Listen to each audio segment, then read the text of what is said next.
Good morning and welcome to this week's edition of the Weekly Wind-Up.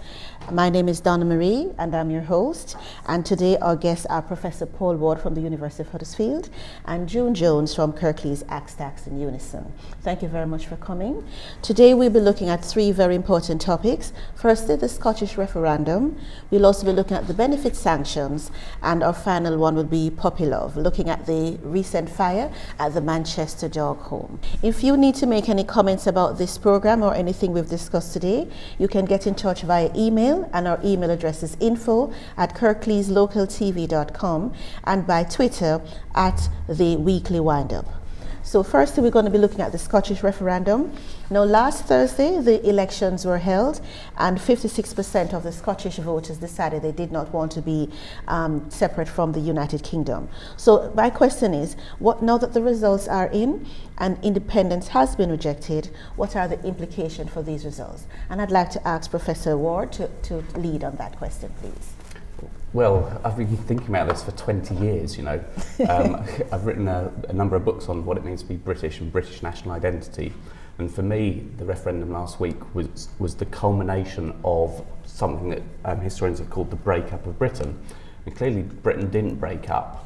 Now, that wasn't a great surprise to me, because what I found in my research is that across the 20th century, Britishness was remarkably resilient, that it came to stand for something that most people wanted a bit of. In the case of Scotland, if you think how important they saw defending the National Health Service as part of the yes vote, and you could say that the National Health Service is about Britishness. So I think one implication is that we can see the strength of Britishness as something that people want to hold on to. There are other reasons why people voted no, economics, the enormous media and political campaign against them. It was almost impossible to find a leading figure in British politics saying that they would be better apart. A lot of scaremongering. The BBC said they'd lose the best TV programmes. Okay. Universities said the best academics would leave. So the implications really are that the Britishness is still strong, but that it's strong in a way because its power is centralised. Lots of promises were made to Scotland about tax-raising powers, about further independence. In theory, if politicians make promises that they'll get more powers, then they should. In practice, we know that politicians don't always keep their promises. Absolutely. Would you like to make a comment then, June? Well, I mean, I really was backing the yes campaign. I'm not necessarily even thinking that it was about Scotland being independent, that it was certainly about them breaking away. And for me, it would have been fantastic if the yes voters had won, because I think they were actually talking about a true democracy. They were showing the disenchantment, you know, with the established politicians.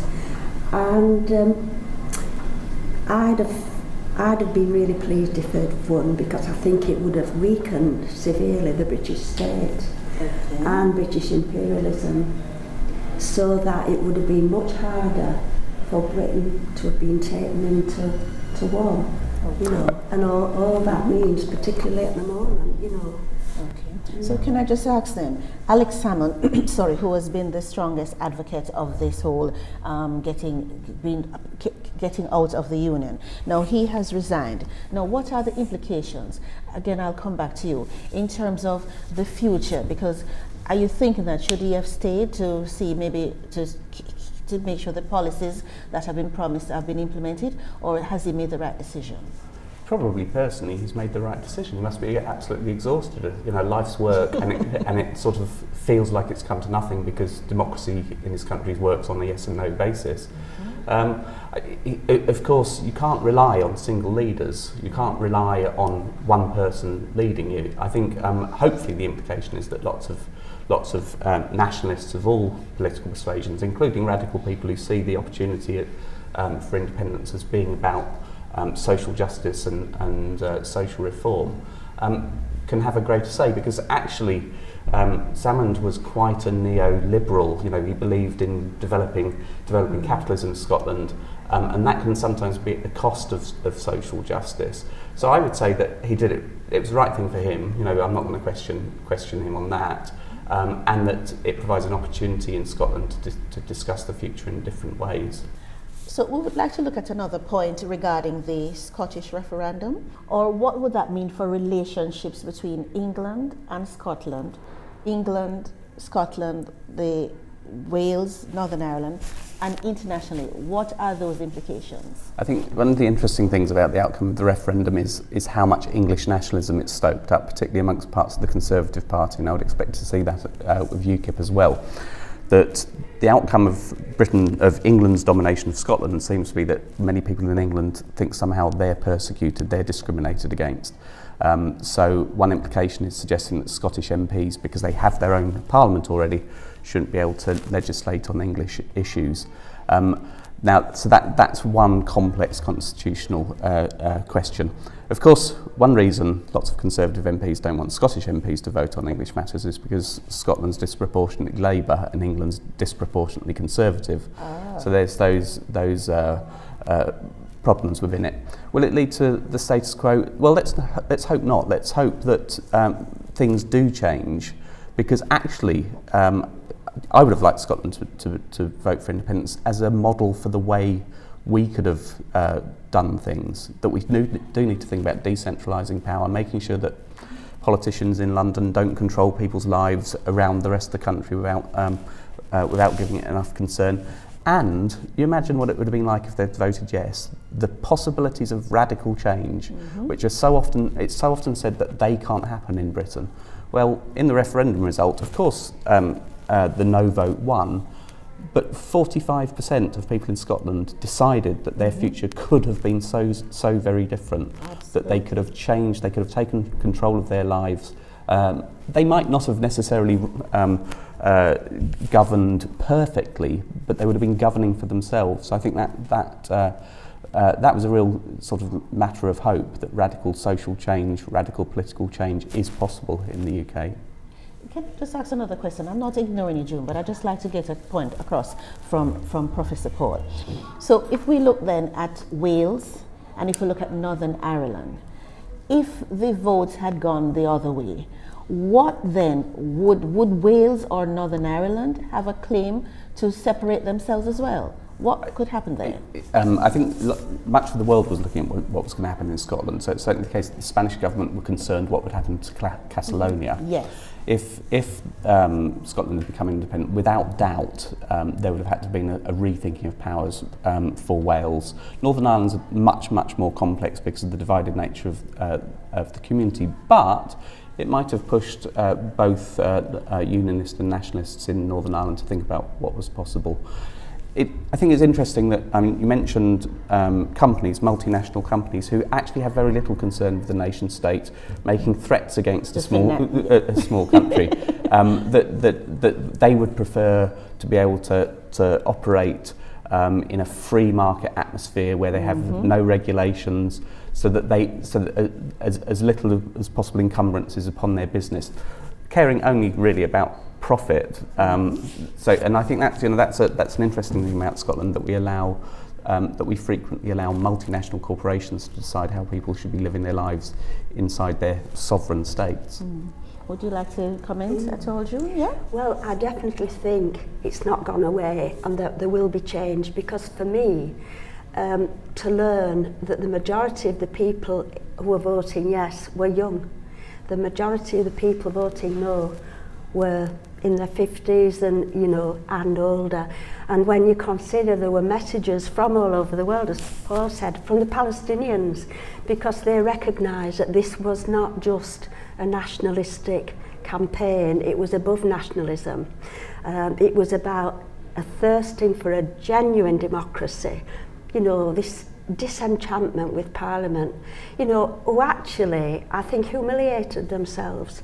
They went up there in sort of, hundreds of them going on the train, and the following day, the way they conducted themselves about the promises they were making It was just so cynical. Change will come because, just like all over the world, the change is coming from young people who are being disenfranchised, they're poor, no jobs.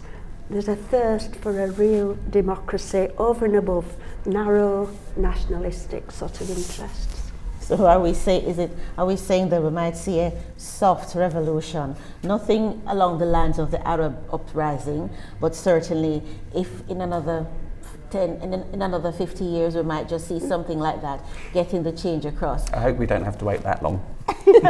Okay, there you go. As I said, it's quite topical, and we will definitely be revisiting this topic in our next series, so stay tuned for that. Next question then, we'll be looking at the benefit sanctions, and I'd just like to bring in June Jones to just give me an overview. Now, before we start though, I'd like to just mention a few bits. The benefit sanctions, based on the reports, means that hunger and debt and fear. For example, there was an ex-soldier, David Clapson. Now, he died in poverty because his benefits were removed. So can I just bring you in then, Joan, to tell me, first of all, what was the acceptance of the protest? Does it mean that did it make a difference? People living within Kirklees, did it make a difference to them, or are the decisions already made for them? I think the protests do make a difference. It wasn't just the protest in Huddersfield, but it was a national campaign, a national day of action. So there were protests up and down the country. So bit by bit, we're getting the issue into the press and exposing, the viciousness of this benefits regime. Are the people that we need to engage, are they actually being engaged? Do they understand? Like, for example, the actual, say, somebody who might have a mental disability. What about somebody who comes in and they're not even within reach in the system? Are they being engaged any at all? It's difficult to engage unemployed people, although that is one of our aims, to give them a voice, to empower them, to help them organise themselves. But it's difficult because many of them, they're already involved in job search every week. It's enough just to survive on a day-to-day basis if you're unemployed. Okay. The idea of having any hope or plans for the future, that's a dream if you're unemployed. Now, for other people, there's been a lot of very negative, very horrible propaganda in the tabloids. Many of us will have heard of the Channel 4 programme, Benefit Street. This is what we're up against. But on the other hand, when you explain to people what you think the government are trying to do with these benefit sanctions, then they do understand. There's been a lot of goodwill towards us. Can you hold that thought a minute? Let me just get Professor Paul's thoughts on the benefit sanction. What's your opinion on that, sir? I agree with June that it's very important to protest against these sanctions and the bedroom tax. I think the big problem really is that there's people at the top of society who simply have no idea what it's like to live on low incomes. Now, I'm on a very comfortable salary as a professor at a university, and it can be difficult to imagine what it's like to live on a quarter, 20%, 10% of my income. At the top of society, they move around in a different world, where day in, day out, they move in rich circles, and going out for dinner and being able to claim on expenses becomes normal. Protesting against attacking the poor seems to me to be fundamentally necessary in those cases, because if you don't counter what the tabloids, what politicians are saying on a day-to-day basis, then you allow them to believe that everything's fine with what they're doing. One of the questions I would love to ask you as well, what do people, I needed to find out, do the people feel involved in the decisions made? In terms of the staff who actually have, not the people involved, in the sense that, I'm not talking about the direct persons now, I'm talking about the staff. I'm working in the job centre or wherever, and I will have to say to you, Mr. Claimant, I'm sorry, you can't get this. What sort of training, what have they been given? What tools have they been given to do their jobs? Well, I think Mark Tarawatka, who is ill at the moment, but he is the General Secretary of the PCS Union, says, you know, he makes the point that PCS workers, job centre workers, did not enter this profession to punish people and humiliate people and carry out these unjust sanctions, that they should be given the chance to genuinely help people back into work, and they should be rewarded for doing that. But the trouble is, the climate is such, 25,000 jobs went in the PCS in 2010. So the staff, if you like, are a bit under the cosh and they're being disciplined themselves. But what I would like to say in addition, we've been greatly helped by a new union that's set up 2 years ago, a cut price union for the unemployed, called Unite Community. This fantastic leaflet that was produced just recently by the PCS union and Unite Community. We're not welfare rights advisors at all. Our main role is to give a voice to the unemployed, to raise morale, to help them appeal against benefit sanctions. And I'll finish by saying, disgracefully, Kirklees Council, if the next round of cuts go through, we will have very little benefits advice in Kirklees. They're cutting funding to the Law Centre, they're cutting funding to the CAB, and yet, you know, they say they have a policy of early intervention. Well, we're going to fight this all the way because we want the unemployed to join with the employed. In October, there are 3 strike days, big public strike days. On the Monday, it's going to be the health workers and there'll be local protests in Kirklees. On the Tuesday, it's going to be the council workers who are facing 1,400 cuts in their jobs, and we know what that will mean to services. And on the Wednesday, the PCS union themselves. PCS is actually weak in the job centres. I guess that some of the best activists have already been weeded out. They do need help. You know, it must be absolutely distasteful and horrible. That's why we quickly made up this slogan, no sanctions for claimants, no targets for staff. And we'd encourage all those job centre workers who hate what they're doing to get involved in these public sector strikes and do what we're all trying to do, which is fight back. Can I have the final word on this topic from you then? Well, the real problem is the lack of genuine investment in jobs, in training. There are 5 times more sanctions than jobs, and the government's real aim is it's collective punishment on the poor. Their message is, whatever you do, don't be poor. And this is having the result of driving people and taking any old job that's going on any terms and conditions. It's driving wages down, it's dividing people, and all the time it's detracting from the government's main aim, as I say, at the top, to drive wages down, to blame the poor, you know, for the state of the economy, whereas in reality, it's the government's lack of investment in jobs. They had a choice. They could cut public spending, or they could tax the rich. They could increase, you know, taxation on the rich. They chose instead to cut public spending, and part of this is demonising the poor, blaming the poor, so that we won't look up there and think, well, you know, the banks who caused this problem in the first place. 2008, the bankers, the bosses, the government then bailed them out, and who do they turn to pay for the crisis? They turn to us. So it's a sham austerity. Okay, right, so there you have it. Quite topical again. I mean, we could continue on and on, but we certainly have to leave it there. And our final topic, we'll be looking at the puppy love dog aid. Now this is, I'm laughing, it's not a funny joke, it's just because of what I just said. Now, somebody in The Guardian, I think his name is Alec Fogg, he wrote, without one kid, 60 dogs would not have died, but without hundreds of stupid adults, those dogs would not have been there in the first place. Certainly it's a comment that we might agree with or we might not agree with, because on the 11th of September, somebody, a little boy I'm told, caused the fire to burn down this dog home. And what happens is that all the dogs that were there were dogs that people have at home as pets. They might have gotten them for Christmas. The underlying theme is that the puppies are cute, but dogs are brutes, and they're not just for Christmas, they're for life.